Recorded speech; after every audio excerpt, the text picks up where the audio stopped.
freedomslips.com. It's 2 in the morning on the East Coast of the United States. I have no idea what time it is down and under, but it is time for Shiny Side Out with Dave and Mecky. So I hope you have your tinfoil hat all made and cinched down tight over your ears. So take it away, Dave and Mecky. Hello and welcome to Dave. That's that one. And Mecky's, the other one. Shiny Side Out on Revolution Radio for Revolution.radio. Coming to you from Australia, the crisis actor country, beyond the ice wall. I amused a few people with that the other day. That's true. It's true. We're sitting in Denver Airport, under Denver Airport, 100 stories down. 100 stories down. The station is home to relatively unfettered ideas, which is a good thing. Unfettered ideas are always good. Wonder how much longer that will be the case, but we'll see. Most importantly, though, the station also doesn't really support any specific political direction and or philosophy other than free speech, and therefore receives no money from anyone. So Doge can't cut our endowments because we ain't got none. So Elon Musk can't cut what we don't get. I knew there was a positive in there somewhere. Right? Right? There you go. So we're not getting any cuts. That's good. But we do need you, dear listener, to donate if you can. Any kind of currency is good, including crypto.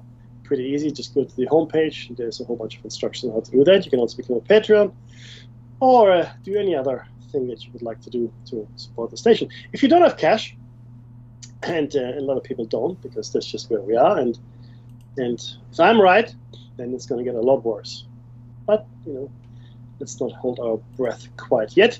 So if you can't donate, that's okay. Just tell people about the station. Just tell them to listen to our iconoclastic brand of zany comedy and true, as far as we can tell at least, information. We would not deliberately lie to you. If we make a mistake, tell us. If we make a mistake and we find ourselves, we tell you.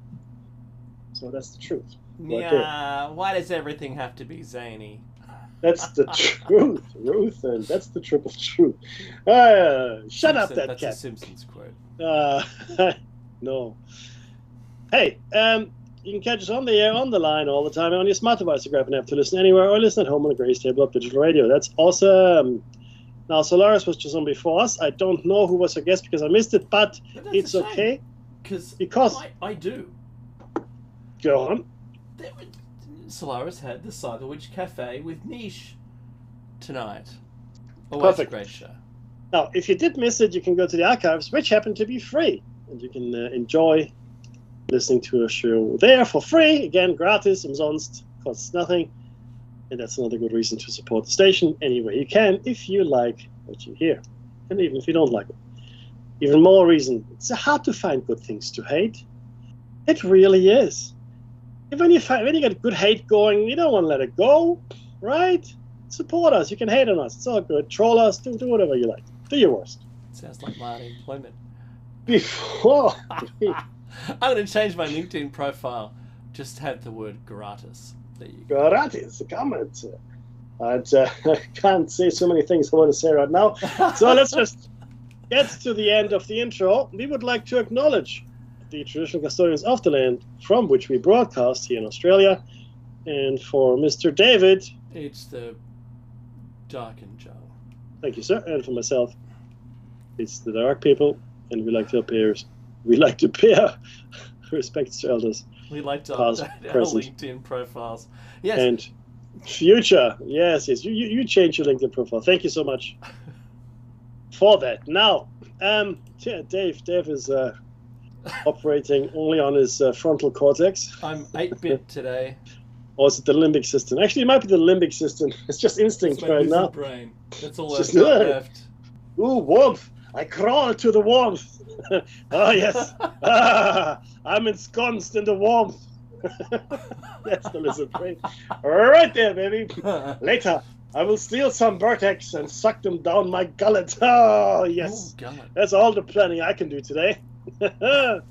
No, Dave, go on. Before the show, before the show, I told Mickey what I've done to not sleep for I don't know how long it is now. I with some friends of mine, we race sim racing online, and on the most expensive played platform there is of iRacing, and it's a lot of fun. And because we're Australians, the dream of every sim racer is to compete in the Bathurst 1000 or the 6 hour, or like us, the Bathurst 12 hour race, and it actually goes for an entire 12 hours. And this was a GT3 race. If you know anything about those cars, they're a lot of fun. And they're not like the V8 supercars, although I used to run in a league in the series with those. So I don't have to bore you with any more detail, but when I first spoke to Mackie, I said, are you my conscience? Because he realizes there's really little processing power left when you don't sleep. And I know this. I know when you speak to an insomniac who's a couple of days into not sleeping, you don't have much longer. Your tether is frayed. There's really very little left for you to operate there. It's amazing, isn't it, Mackie, how much we rely on sleep? We actually did a show on that. We and did, totally. It makes no sense, evolutionary speaking, if there's such a thing. Sleep is a complete waste of time. Now we say, oh yeah, the brain shuts down, it processes, the information, and all that. Sure. We don't know, though. We actually don't know. No, they're all guesses.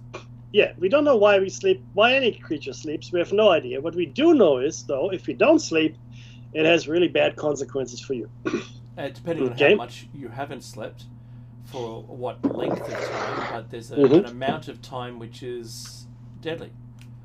Yeah, the less you sleep, and Dave is right there. Actually, it's quite an interesting graph, and like I said, we did the show on this. The less you sleep, to a point, and the likelihood of you dying increases. Not because you have an accident or you tumble down the stairs. No, your body shuts down. Those other options are still viable reasons for it, but they're always there. We're not excluding the falling down the stairs. We don't discriminate against falling down the stairs or falling out of windows if you're in Russia. No, we don't want to do that. And open windows, yes. That would be a defenestration bias. We don't have that. No, we don't. We're happy for anyone. If we suffer from anything, it's that we don't have discrimination bias. You can shuffle off this mortal coil any which way you like. Okay? So it's up to you. That's all. If you have a choice, and it's up to you, I would not do the no sleep thing. That's what I would do. That's not so awesome. But again, we don't know why and how and what. So that's Dave's story for today. So if you hear like snoring in the background, I can't kick in because he's about 100 kilometers away from me. Hang on, real quick. I once did shift work, and it was day, night, afternoon, 8-hour shifts, and on weekends it was 12-hour shifts. And there was about 18 of us in the team, and I was one of the shift leaders. It was a lot of fun. Good old days back then in the mainframe era, looking after mainframes. And I was an operator, or a shift leader of operations. So I remember doing a ton of shifts. The hardest one was the transition from night to day, because that had the least amount of time in the changeover, and you're only surviving by like jet lag. The bright white light of day was the only thing that kept you going. Or if some people would not sleep to do the entire night shift. Nurses do that a lot, by the way, just letting you know. So I was at a friend's house with my then girlfriend that became my wife, my first wife. And she said later, and there was no phones, no one videoed it or anything. There was And you know how expensive it was to get photos taken, so no one really took photos of anything. We lived in an era, if you can imagine the era, it's almost without cameras. We had cameras, but anything you did, you had to take down to the chemist or the photo booth, and that they would see all of the photographs. There's a great Red Dwarf joke where he took his photos down from his holiday and he got someone else's holiday photos. So it was a whole bunch of skiing. He never went skiing. Anyway, so apparently I was standing up and talking. I was clearly in deep thought. Not the one that we're familiar with in a TV show or in a book series. But I was explaining something, and I fell asleep standing up, mid-conversation, and not listening, speaking. Now, I didn't even think that was possible at all, not even at all. That you could just your body just goes, well, that's enough, and we're turning it off. Like if you're maybe a far left wing person on Fox News, and they do a cross to you in a studio and you're on screen and they don't like what you say and they just turn the mic down, turn the cameras off and turn the lighting off. So the box you appear on the screen is now, it's completely black. They can't see you or hear you because they don't like what you said. That is kind of the way I have to explain how it must have been to my friends when I just stopped talking and apparently fell asleep. I've never heard of it. It wasn't narcolepsy. I didn't fall down. I was just kind of turned into a statue of myself, but asleep. Crazy, huh? Interesting. Really? So not narcolepsy, you said? No. I think I'd done night shift, got off night shift, and then did a 12-hour day shift, and then went on to. So I'd been awake for probably 48 plus hours, and I felt fine. I didn't have any. When you're young, you can do these kinds of things. This race that I did is going to knock me around for a week, but that's all right. No, there was nothing at all. I didn't have any aids. I used to make coffee paste with the old cafe bar, with the whitener and the sugar and the coffee powder. Obviously, it was high quality rubbish, and I would just eat it with the paddle pop stick, the ice cream stick. I just make a paste and eat it on shift. But that was it. So I've never done it before. I've never fallen asleep. Touch wood. Never fallen asleep driving or anything. I'm acutely aware of any signs that I'm tired at all. But no, that was a complete surprise. And they laughed. Oh, how they laughed, Mackie. Oh, they had laughter then. Back in the days before there was laughter. No, they laughed. They thought that was the funniest thing that they'd ever seen, and they couldn't wait for me to wake up. So they woke me up to tell me I'd just fallen asleep.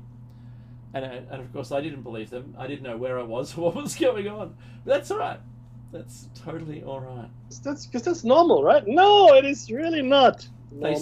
They said the parents of the friends said I'd say, look, just go and have a nap for a while. Hilarious.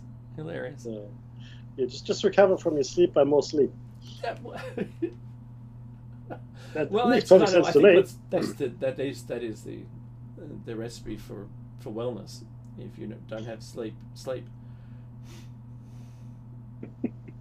But I've tried all day to sleep, and all I do is I close my eyelids and I just see myself driving. So I'm past that. I think I'll sleep well tonight, and that's going to be the end of that. Do you know, Mackie? I sent you a link that we can't talk about on air because it won't go anywhere. It'll find us cancelled. But what I'm going to do, only without saying a thing about it at all, I'm only going to show those people what to look for if you're following this on any video platform, which includes Spotify, Rumble, and YouTube, and you can also find us on Locals. That's what you need to find. Meki has a copy of it, and I'll paste a copy into the chat. Now, I'm not surprised by what it was that they said that they've found, and where, and what it pertains to. I'm really not surprised. Because I have one of those symptoms that they're talking about. The findings that were, and I'm not going to say anything. Yeah, we can't say it. You will know what I'm talking about, but the condition that is most commonly referred to be like, or this, what this has caused is most like chronic fatigue syndrome. Oh yes, yes. And there are many other things that seem to now have come up and through. You know, we see the effect across a wide spectrum, and it seems to be age independent. But anyway, well, there's only more things to find. I think that's truly the direction that I believe this is going to go. And look, we're as it becomes a mainstream topic and you don't get your entire channel cancelled because you talk about it, then we'll talk about it. To be fair, the study has yet to be published, and the sample population is relatively small. So I believe more research is specific, or maybe with these specific protocols, is required. If you're seeing what Dave has posted, then you know what I'm talking about. If not, you don't, and the algorithm doesn't, so it's all good. There you go. Ha. I did want to reflect a little, though, please, on, and not on anything specifically, just the general state of where we are and where we seem to be heading, which is an interesting situation, right? We are seeing, and I'm not going to linger, Dave. I'm just going to list a whole bunch of things, and whatever, whenever the fancy grabs you, just jump in. All right. We can have a chin wag. We are at the precipice of a major shift in what we like to call our world view, the way the world functions, right? Ever since World War II, the world has functioned in a certain way. Now, there always, of course, there are wars and there are terrible things that happen, but the global order, more or less, we knew what to expect. We had a fairly good idea, right? There were some upheavals here and there, but there was a fairly, a fairly good understanding of what the world looked like. And it's a fairly recent phenomenon, as I said, since World War II, so not that long. And it was predicated on a global superpower, then two, then one, then two again. Maybe now we are shifting significantly into a multipolar world. We're significantly shifting into a multipolar world. Globalism was a feature of the last 80 years, right? And globalism really was only born out of World War II, when a lot of former colonies gained independence in the 40s, 50s, and 60s. The last great empire, the British Empire, was completely undermined. It didn't exist anymore. It's gone. It lost all of its dominion, if you will. Yes, they're still loosely connected as the Commonwealth, but that's really more for playing cricket than anything else. And the Commonwealth Games. Well, sorry, yes, there is that. Rugby, if anything. French play rugby as well, interestingly. But it is really interesting to have seen that shift, historically speaking, right? And it brought with it the opening up of new markets. Europe as a market for America, Asia as a market for America, the Russian closing off of its markets, or the Soviets closing it off, large sections of Eastern Europe and Russia closed off to the West as far as trading is concerned. And really only the essentials would be traded, like grain and things like that. Because Russia's planned economy the Soviet Union's planned economy didn't really work very well. But there was a certain doomsday certainty. Again, double dutching it, that you had. You know where you stood, you know what was what, and off you went. And globalism, as I said, grew out of this. Globalism became a thing because companies thought, hey, I'm not bound by any country, any laws in any country. I can go anywhere I want to, make things cheaper, right? So these independent nations, they wanted to develop. They had thrown off the yoke of imperialism, of colonialism, and they could now develop. And that's what they did and tried, and they were more hindered by globalism than helped, unfortunately. But nonetheless, it was a lesson, I guess, that we all had to learn. So globalism exploited the world much more thoroughly than colonialism ever did. Ever. That's true. That is true. And willingly, which is really the kicker here, right? So if you're oppressing a population, as you would have under colonialism, more or less, there would be, uprisings and revolts and all kinds of things, which did happen.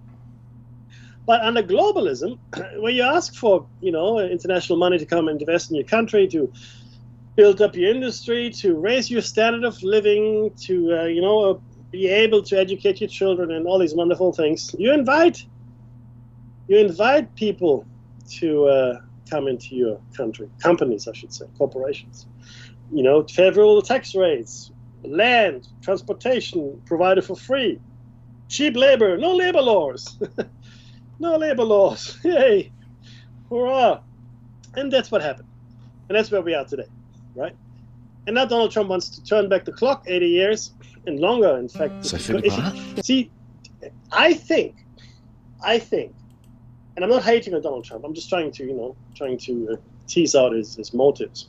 Amongst other things, I think Donald Trump wants to go back to either just after the war, World War II, or before World War I. I think either would be okay with him, right? Either America is super powerful and in charge of it all, right? Or America, is really focusing on trade internally. Isolationism, yeah. Completely, manufacturing, autark, or completely autonomous, and ultimately removed from world politics. So I think either. Yeah, if you could prune the tree as aggressively as my father pruned his lemon tree, which every year grew back even better than it ever was before. He was champion at it. I didn't even know. I always thought, oh, here we go. This year it's going to be killed for sure. It was a stump, and then it came back. But if you could follow the timeline and prune off where it went wrong and redevelop it, I think the idea is maybe a little too, rose-colored glasses, but how would you then fit into the world that you're in with all the other people who haven't done it? What would the ramifications be if you were to do that today? Well, you wouldn't fit in, that is, right? So that's part of the problem.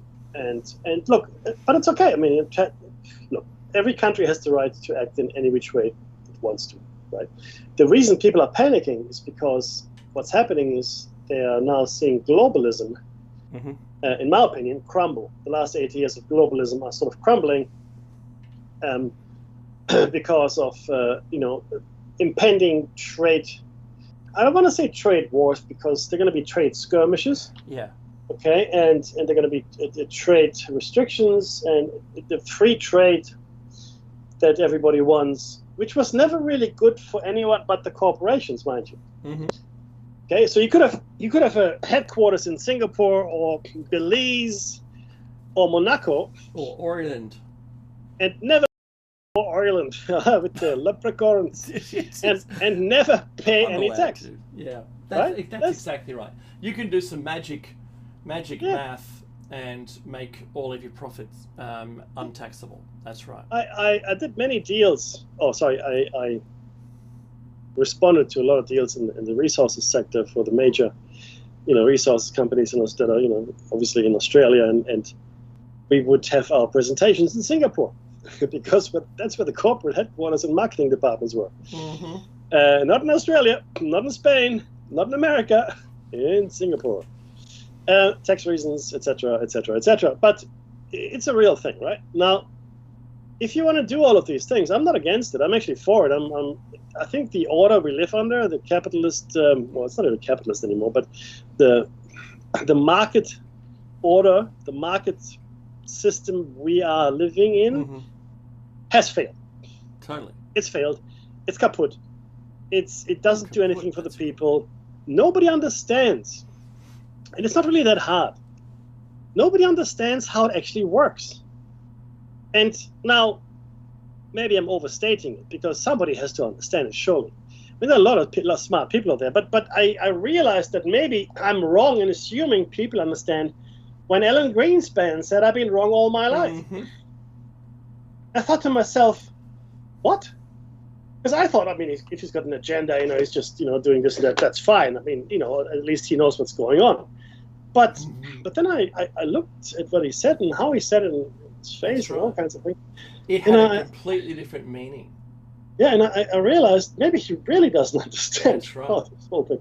And I do. And I know what this sounds like. Oh, look at Mackie, you're so smart, blah, blah, blah. Well, I am.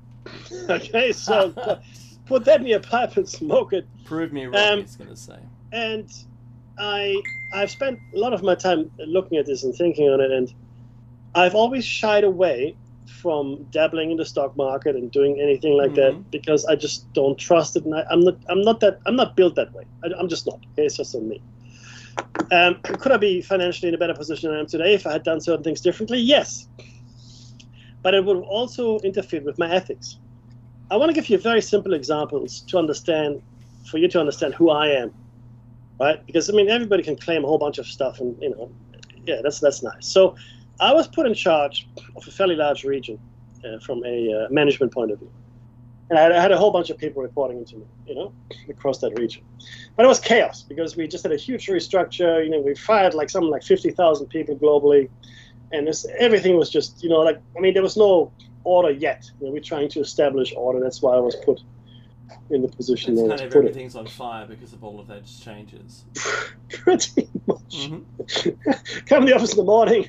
You're still smoking from the day before. It's like fresh fire. You lick hair. your fingers and you put that little thread out that's still glowing. Yeah. That's the, yeah. But the point is this: I was given a spreadsheet and a budget, and I was told, okay, just go and do your pay rises. I said, oh, great, awesome! There's pay rises for people, right? Now, with all those layoffs, that's fantastic. At least something. Well, something's positive. Well, they want to, I guess, at that point, I think, I want to say probably 6 months had passed since the worst. And they want to sort of settle people. Anyway, irrelevant. The point is give some assurance to those who remain. Yeah. Well, yeah, exactly. It's okay. We're here. We're steady. The ship is steady now, right? Essentially. Except, of course, I was put in charge of my own pay rise as well. Oh. And I went back to my boss and I said, hey, is this a mistake? No. Look, this is the whole budget for the region. You deal with it. We trust you. Okay. Now, what I could have done, and just given it all to yourself. Yes. Yes. That was option one. Yep.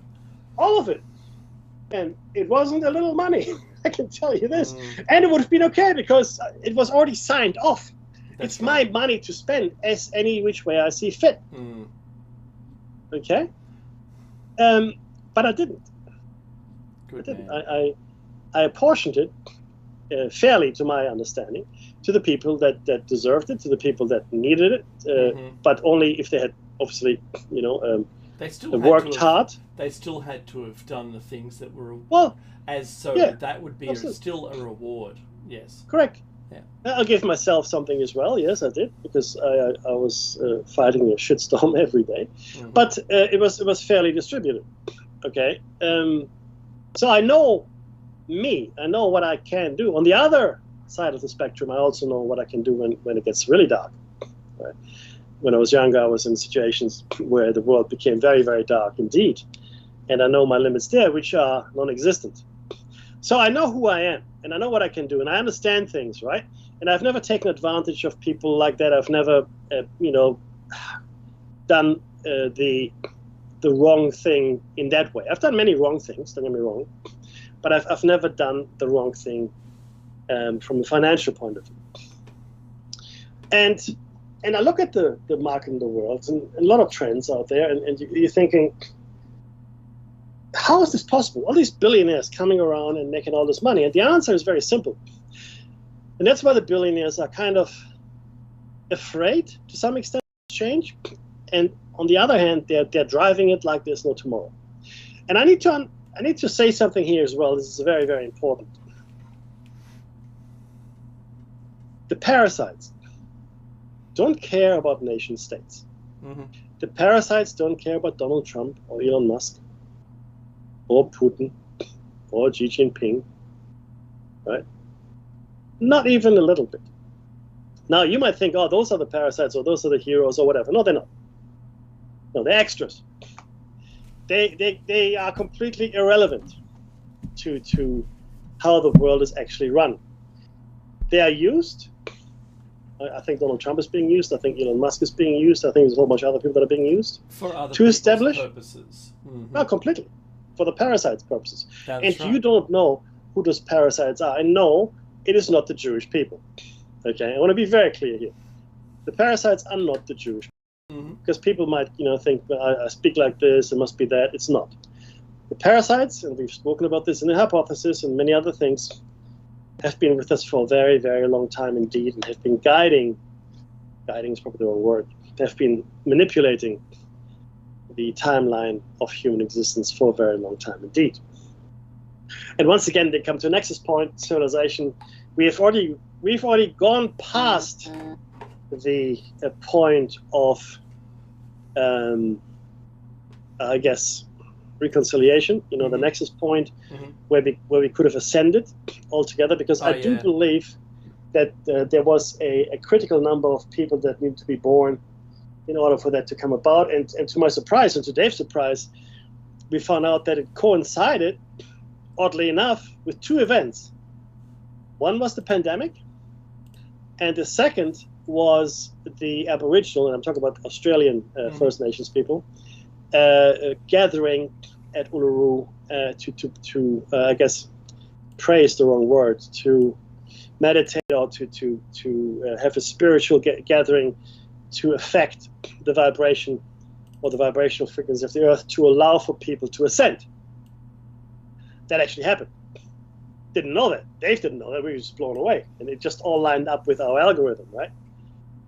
I did tell you we were smart. So it was a funny thing.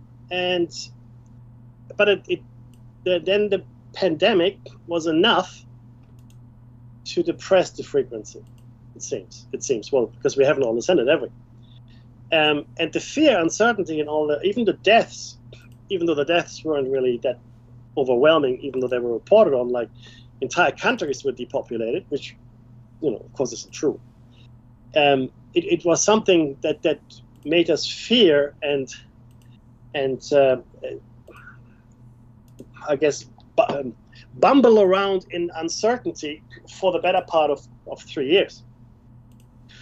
That's what we were. You remember the lockdowns. You remember the daily briefings we got from our premier in certainly New South Wales, and politicians all around the world shutting down countries, shutting down neighborhoods. In fact, sealing people in buildings. That's right. Sealing people in buildings for a virus that has a death rate or fatality rate of some 1 to 2%. Less. That's right. And even less. And the disproportionate use of force between the poor and the wealthy. Oh, there was, here in Australia, certainly in Sydney, it became very clear which neighborhoods were considered favored. Affluent, yes. Oh, definitely affluent, and favored by extension, and which weren't. Same for Melbourne and others. I'm sure other cities in the world experienced something similar. Yes, I would say it's the same. Which brings us to the parasites again. Again, it was all part of, in my opinion, their plan to do all of these things to prevent the Great Awareness Cascade, as we call it in the hypothesis. Call it ascension, call it rapture, I don't care what you call it. It didn't happen, essentially, right? So now we're stuck here for at least a little while longer. And we're seeing systems crumble because our civilization ran its course naturally about 5 years ago. There needed to be a point of something, right? Unfortunately, it was not something, it was nothing, which was the pandemic, which was negative. So we're still here, not having ascended, not having made the positive choice, not having changed the world in a meaningful way. None of that happened. None of it, right? In fact, opposite happened. It went worse. It went the opposite direction. It got to the point where people were questioning everything. Everything. So that's where we are today. And the old order is falling apart. So, I mean, this is almost faster than the collapse of the Soviet Union did. It's crazy, isn't it? And it's driven by Donald Trump. I'm not saying this as an accusation, right? In many ways, I think, all right, let's see what happens, right? But it is happening. Now, while this is happening, the super rich are trying to do the only thing they know, which is to become more super rich. Mm-hmm. So, the Elon Musks and even Donald Trump himself and the Bezoses and so forth of the world, they're trying to grab as much as they can. It's a massive land grab, right? And tax cuts. I mean, there's trillions of dollars worth of tax cuts on the horizon in America. And all the cuts that Doge has made are nowhere near to pay for it. That's but, right. Whatever, there's your tax cuts, good for you. So America is the gulf, the chasm between rich and poor.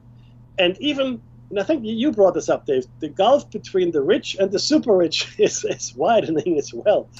To prevent anyone from joining the club. I know, it's funny, right? Little do they know that they're of completely no consequence. I mean, the parasites don't care about China or the United States. They don't care about any of that. No. They just care about being parasites and living nice and cozy in our midst without ever being detected. That's their game. That's right. And that's really what we're enabling here as well. So the gulf is getting greater, and we're inching closer and closer to the Great Reset as a consequence. Yeah. Because when a system collapses, something else will pop up, because nature abhors a vacuum. It's just how it is. It's just, Now, let's say America exits from the world stage as the dominant power. This was on the cards for a long time, by the way. What happens? Something else pops up.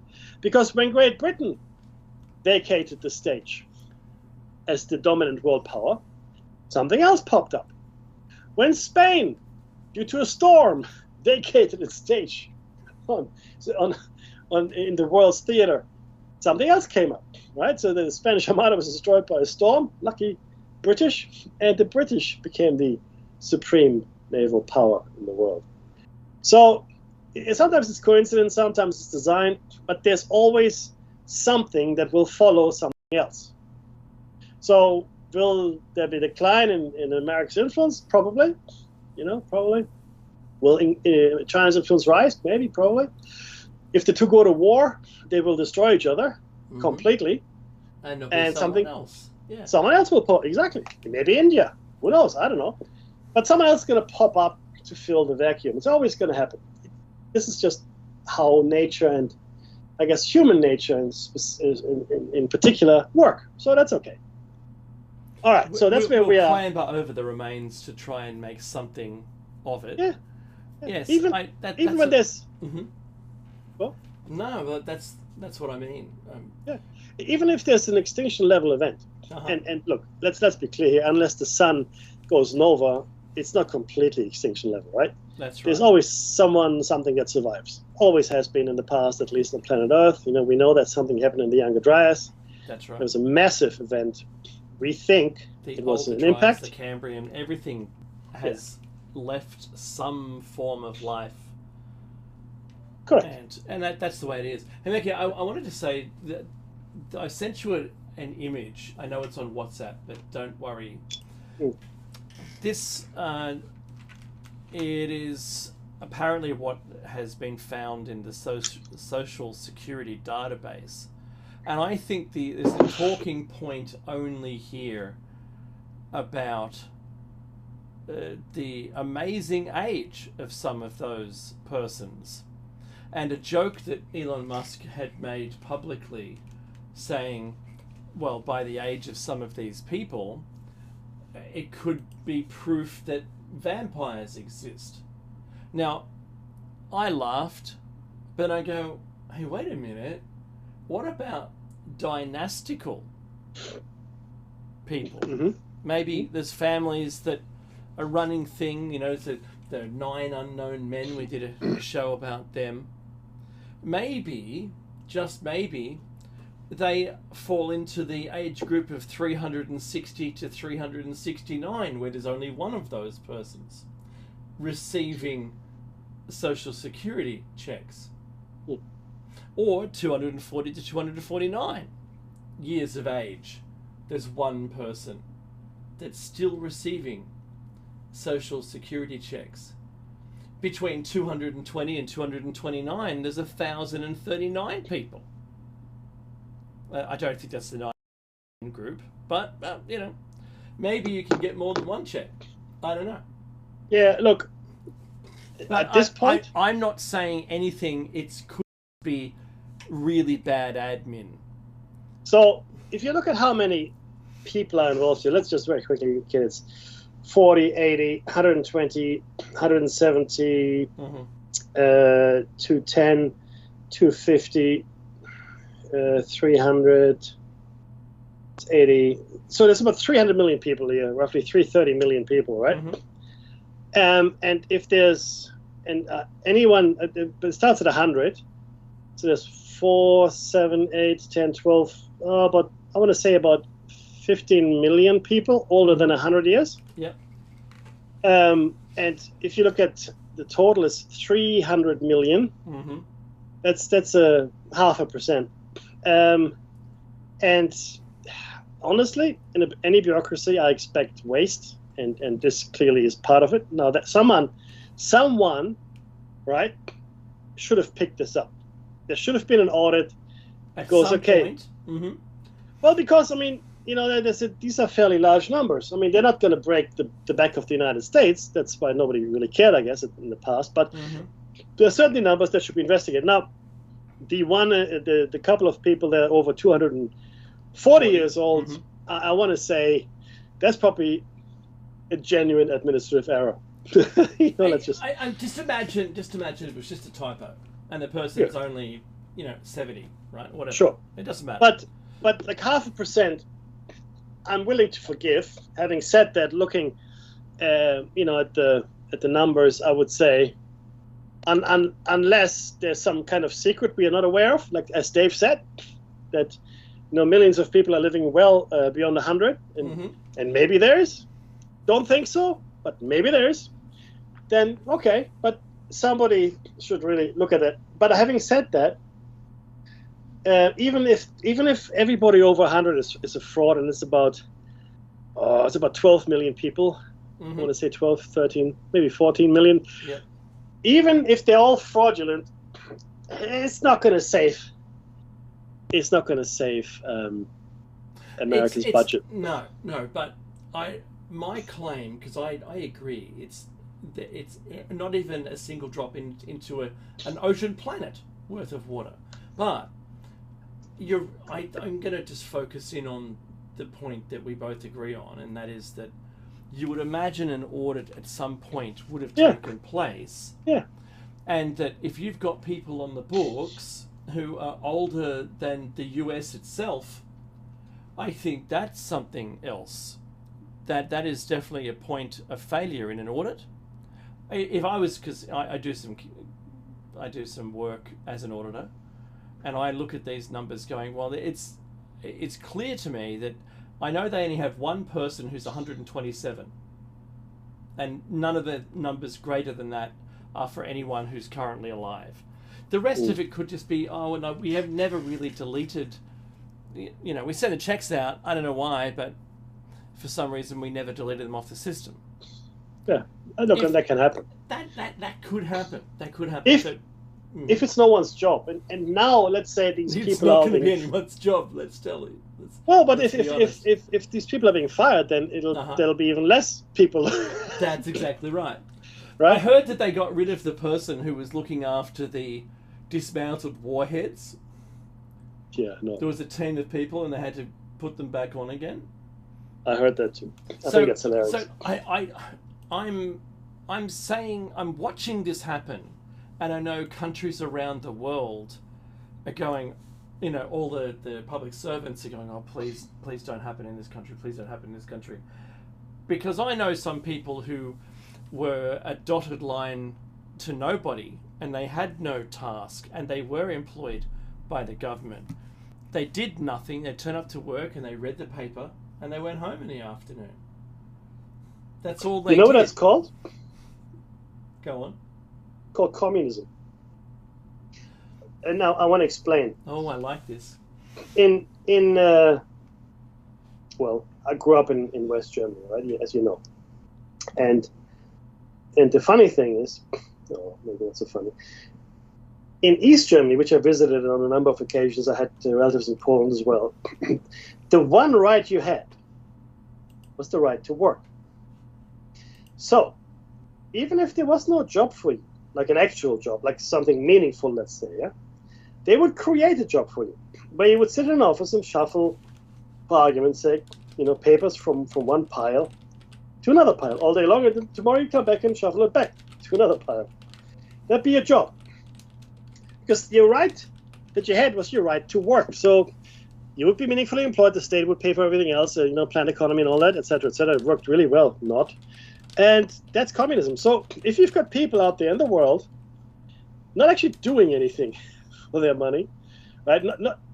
Forget how soul-destroying that is, for starters, right? Because it is, right? If you've got no purpose and you just essentially live, to collect a paycheck, that is soul-destroying. And that's why I've got a huge issue with this whole reset thing. I've got a huge issue with Social Security as the panacea for all ills for all Aboriginal people.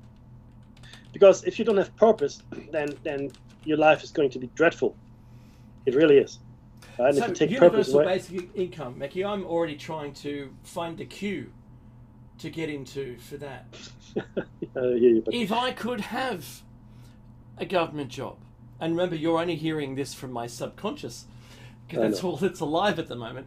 But if it's like I'm an AI of myself, but if there was a possibility of being employed by a government agency and being a dotted line to nowhere and doing nothing and receiving a wage, I would dress in the finest suit and even have a briefcase and enjoy every minute of that free, international roast coffee. I wouldn't actually. I would bring my own coffee because you have experienced the other side of this whole thing, totally. But that's the point, really. That's where where you they don't want receive everybody. enough money to even survive. It isn't Exactly. enough money at all. It might have been enough money in the 70s or thereabouts. Yeah. But you cannot survive on the little amount that they provide you these days. It's impossible. Exactly. And they can't Exactly. afford to pay the regular amount or UBI. It's not viable, because every government in the world, I don't know how many of them are having money fights. I think none. I think they're all chained to their debt. Yeah. And that's exactly where we are, and that's exactly what they're trying to do. They're trying to put everybody essentially into your position. That's right. And of course, I'm against that, naturally, as I would be, and anybody would be against this. But that's where they're driving to. I mean, they've made it very difficult for people to own property, right? Number one. Yeah. The job market is disappearing for a number of reasons. It has been disappearing for a while from affluent countries, when people were outsourced to cheaper countries, right? But now that is going. Automation was initially going to be the thing that deleted everything. Yeah, that's right. But now it's AI, right? And which is automation on steroids. So they're trying to get everybody into the poverty basket, because if you're poor, right? I mean, actually poor, where you don't have enough to live, properly, like a human being should, in my opinion, Yeah. then you will think, as Dave has demonstrated, you know what? Universal income is a pretty good idea. I can feed my family. I will have right. somewhere to live. Mhm. I will not own anything, and I probably I'm beholden to whoever's my ruling class, in some kind of servile relationship, I would imagine. Where do I sign up? It sounds fantastic already. But see, that's the thing, Dave, and Yes. I hear you. I do hear you. It doesn't take very long to turn any person into someone who wants UBI. When Correct. I've spoken to, I know we've only got a couple of minutes. Give me 30 seconds. I've spoken to homeless people who were once, corporate executives, had families, or each or these are and/ors, had families. They had a good job somewhere. They were respected by their friends, and now the net result of the cascade failures, so one failure led to another, they're homeless, living on the street with no teeth, haven't washed in goodness knows how long. Life expectancy is possibly tomorrow or even today. Mhm. And they're picking up cigarettes from the ground and rolling what they can find into tally-ho papers to smoke it. Huh. You could say some of those problems are their own choices or how they've dealt with something. I get it. But in a lot of cases, the people I've spoken to, it's not been their direct input. It's been someone else's input that's led them down this path. Yeah. And I always thought that's the furthest thing from where I am. I'm a good corporate citizen. I work hard. And I submit all the work that I need to submit, right? This isn't my resume or anything, but just saying, I can't imagine it. I couldn't imagine it. But having this conversation tonight, I can imagine how that can happen to anybody. Yeah. We're seeing this all around the world. We're seeing this specifically in America at the moment. But if this leaks, if this epidemic leaks and becomes a pandemic amongst the public service in all of the countries, at least in the first world, I can't imagine. Here we come, UBI, right? I think so. And it happens very, very fast. You've always said that. Yes, we have. And it's a fact. And when you look at history and you see things going, when they go bad very, very fast. And people, you're right, people would say, hey, this is a great idea. Let's just do this. This is great. Hey, what are you talking about? Of course, let me sign up. And you could live. It'll be better than existing. You'd be living. You would be living, and you'd feel that if families looked after you, you would lose all agency in your life. All right? And there'd be restrictions, I'm sure, in certain things. And would you be living a meaningful life? Well, that's up to you. I don't know. Possibly, maybe not. But it is really interesting to see how everything is playing out, because that's where we're going. It's the end of globalism to some extent. It's the rise of the super rich, 100%. That's absolutely happening. It is also a time when the vast majority of people will be pushed to the sidelines. Okay, put on that the trouble we are facing from a natural perspective, fires, storms, floods, etc., as well as the threat of more and more pandemics, as well as the imminent disclosure of certain things, and you're left with a picture that goes, oh, okay, right, oh, what can we do? Well, you need to do what you think you should do to make yourself safe, is my opinion. Make yourself safe, make your family safe, do what you can in that space. And the one thing which is a little esoteric and maybe, but this is the shiny side out. The last pope is the Black Pope. At least according to the prophecies of I forget his name now. Malachi, I think it's no, that was no. This was a Catholic monk. Okay. The pope we have right now is the last pope on his pope list. Yeah. Because the pope list was published, hundreds of years ago. That's right. We have 0 minutes. So he's really sick I right know. now. So, and he's the last one. I know. Is there music coming? It should any second. So, thanks for listening. But there's going to be a very small break. We'll return after the very small break with, believe it or not, there's the music. Believe it or not, it's going to be the Golden Age Part 4. Part 4. There's 3 other episodes to catch up. And you can catch those on Rumble, YouTube, and Spotify. Alright? Take the time to donate, and we'll be back shortly.